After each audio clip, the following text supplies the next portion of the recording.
मी 3 वेळा मुख्यमंत्री झालो, एकदा 72 तासांचा मुख्यमंत्री होतो। माझ्या नावे सर्वात कमी वेळचा मुख्यमंत्री असा रेकॉर्ड, तर अजितदादांच्या नावे सर्वात कमी वेळचा उपमुख्यमंत्री असा देखील रेकॉर्ड। राष्ट्रवादीच्या कार्यक्रमात देवेंद्र फडणवीसांची जोरदार फटकेबाजी।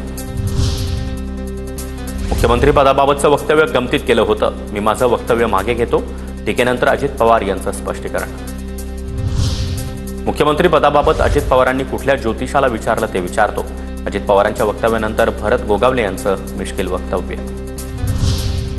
जयकुमार गोरे प्रकरणामध्ये रामराजेंची ऑडिओ क्लिप व्हायरल, गोरेंवर आरोप करणाऱ्या महिलेचा रामराजेंशी संवाद असल्याचा दावा।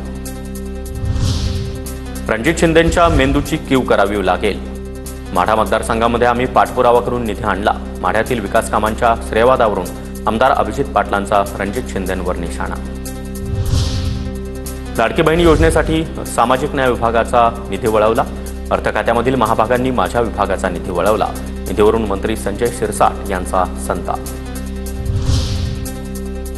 एखाद्या खात्याचा निधी वळवणं चुकीचं, सरकार आर्थिक मेटाकुटीला आलं आहे म्हणून असे प्रयत्न सुरू, मात्र हा आदिवासी बांधवांवरचा अन्याय। अंबादास दानवे यांची टीका। जातीय जनगणनेमध्ये प्रत्यक्ष आकडे पुढे येणार, राज्यामध्ये ओबीसींची संख्या 60% गेली आहे, बबनराव तायवाडे यांचा दावा। साताऱ्यामधील दरेगावामध्ये नाना पाटेकर यांनी एकनाथ शिंदे यांची भेट घेतली। दरेगावातील जलधारा प्रकल्पाचं भूमिपूजन, यानिमित्त नाना पाटेकर आणि शिंदे दरेगावात।